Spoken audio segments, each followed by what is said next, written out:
43 individuals committing crime are off the street and will be held accountable. And additional narcotics and firearms have been seized so as not to fall back into the hands of those who would follow suit.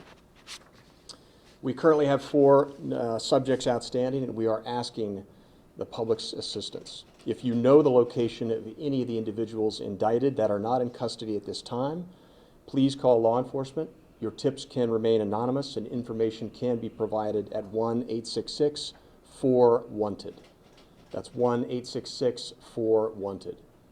As you know, possession and distribution of illegal narcotics and illegal possession of firearms will not be tolerated in our communities, and we will aggressively continue our work with the dedicated women and men of Marion County and elsewhere to keep our collective streets safe. I'll now be followed by Bridget Brennan, the First Assistant with the United States Attorney's Office for the Northern District. Good morning. Thank you for joining us here today. I would first like to thank Sheriff Bailey for hosting us this morning. Today's arrests and indictments would not have been possible without the leadership of the sheriff and the work of his deputies. And the same must be said about Chief Collins and the men and women of the Marion Police Department. You both have shown exceptional dedication and service to this community, and it is reflected in the enforcement efforts that have led to these arrests and indictments. It's important to note, and Special Agent Smith just mentioned it, that these indictments and these arrests are the result of a long-term collaborative effort between and among federal, state, and local law enforcement. As Special Agent Smith also just explained, we're here today to announce the arrests in a federal drug trafficking case of 46 individuals. They span 9 separate indictments. The charges include trafficking in cocaine, crack cocaine, heroin, and fentanyl. They also include conspiracy, firearms offenses, and other charges. Because of the hard work of the FBI, the DEA, the Sheriff's Office, the Marion PD, 46 drug traffickers, some of whom live outside of Marion, live outside the state of Ohio, but have targeted Marion for this drug trafficking network, are now under indictment. And because, thanks to the work of the United States Marshal Service, those arrested here today are on their way to a federal judge to face the consequences for their actions. Others are fugitives, but we undoubtedly will have those people apprehended within the days and weeks to come. Organizations like the one dismantled here today, for whatever reason, they think they can target communities like Marion, maybe because they think they go undetected, maybe because they think the community is not paying attention. But we want to make this clearly stated that law enforcement in this community, law enforcement in the Northern District of Ohio, and the residents of Marion, they are paying attention, and we will act. Thank you. And with that, Chief Collins. Thank you very much. Chief Bill Collins from the Marion Police Department. Very proud to be here today. Very thankful to all of our federal partners. I know that they felt like they were under a crunch because I said I wanted to see this case done and over with before I retired, and I'm retiring on Friday. So they met that benchmark, which was important to me, and we're able to make that happen. And in all seriousness, these types of events don't happen without the cooperation of many different aspects of law enforcement, starting at the local level, which includes the police department, the sheriff's department, Marmet, and then going on to the state and federal level to combat these drug trafficking organizations. You know, these drugs aren't made in Marion. They certainly come from outside sources, and we have to partner with other agencies to try to get the bigger fish in the ocean. So I want to thank them. We added a detective from the police department to the Federal Drug Task Force a couple of years ago. That has proven very beneficial for us, and we're just ecstatic to have everybody here today and how this is probably the smoothest operation I have seen in the 35 years of law enforcement. This went without a hitch today, thank goodness. We ended up with 43 arrests very early on, which is almost unheard of.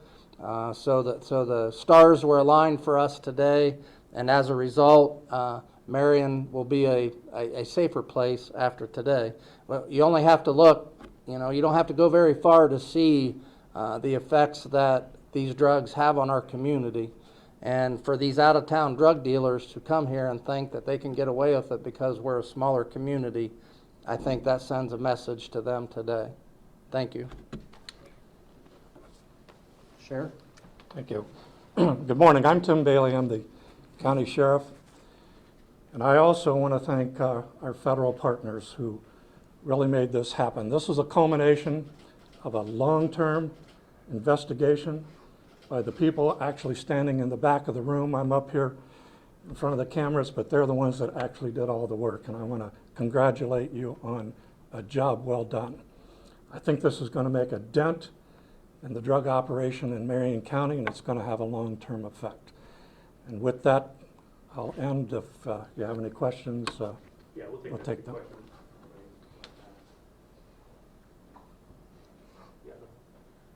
Sheriff and Chief, how many of these folks were out of town? How many of these were locally based folks? Do you have those numbers? We have those numbers. I don't have them in front of Okay. you. I think that there were 47 originally. We have 43. Some were in Detroit. Some were in Columbus. Would you want to address that? I think we had Yeah. 2 in Columbus, 2 in Detroit, and 1 in Chicago, so the remainder were here locally. Okay, all right, thank you. Andrew, I think what holds true for that is what we've seen historically here is Chicago and Detroit drug dealers that come to town, and they actually end up staying here for significant amounts of time. So Okay. they may be local now, but they didn't start out being local. Right, okay. We'll have a press release after all those details. Any other questions? Why do you think they set up shop in Marion? I have a pretty good answer for that. You don't right ahead. I've got an answer too. I think originally we had a judicial system in Marion that required us as law enforcement to look outside of our local judges that we used to have here because the sentences handed down were not very severe at all. So we partnered with our federal partners many years ago because we couldn't get good sentencing here in Marion. That has since changed. We do have some judges that'll hand out very hefty sentences. It certainly won't affect our partnership with the feds because we still need to be able to cross state lines to fix that. But no doubt about it, the history that we've had here judicially has led to the amount of drug traffickers we have in our town, for sure. Do you think, were you getting calls from neighbors complaining about alleged drug dealers? We have a tips line here in Marion through the Marmet Drug Task Force that receives hundreds of tips every year. The girl that processes those puts those out to us and to the uniformed people every day. So we get a lot of tips, yeah, every day. Talk about for this Marion community, just being here in Central Ohio, knowing how the drug culture just really negatively impacted this community, and to get those tips, what does that say about this community and where they were in this whole, epidemic in this drug culture we see right now? Are you able to speak to that? Well, just to piggyback on what the chief said about the judicial system here in Marion County being somewhat soft on crime, we've actually taken our drug task force to other counties and built cases there because we felt that instead of getting probation like they would here, they would actually get a jail sentence there. We knew a lot of these people that are dealing drugs in Marion County. We just needed the support of our federal partners to actually bring this together so we can make a case in court. One of the other issues, I think, at least for my department, which is a small rural agency, we laid off half of the deputies in this county. And at that time, we saw a surge in some of the drug operations and the dealing that was going on. And we are now trying to rebuild our department back to where we can fight this. Just to express what he just said, we commonly, throughout our community impact programs, preach to the public. If you see something, say something.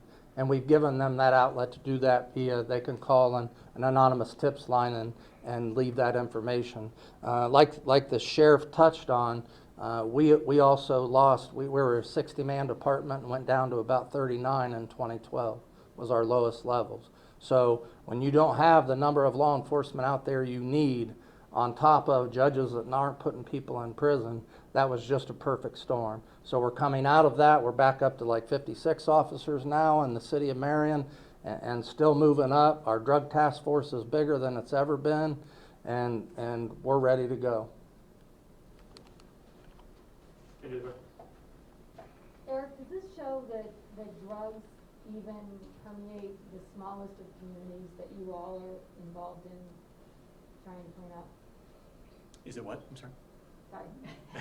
Does it show that even in the smallest communities, you all are helping to clean up the issues? Yep, that's a great question. We are, and I think just what the sheriff and the chief said, it's an opportunity for us to exercise the great partnerships that we've had, particularly over the last few years. And you know, as I said in the statement, you know, it takes a network to defeat a network, and wherever we can be of service to kind of stem the tide and reverse the trend of where the drug culture is headed, then we're helpful to do it in any way we can.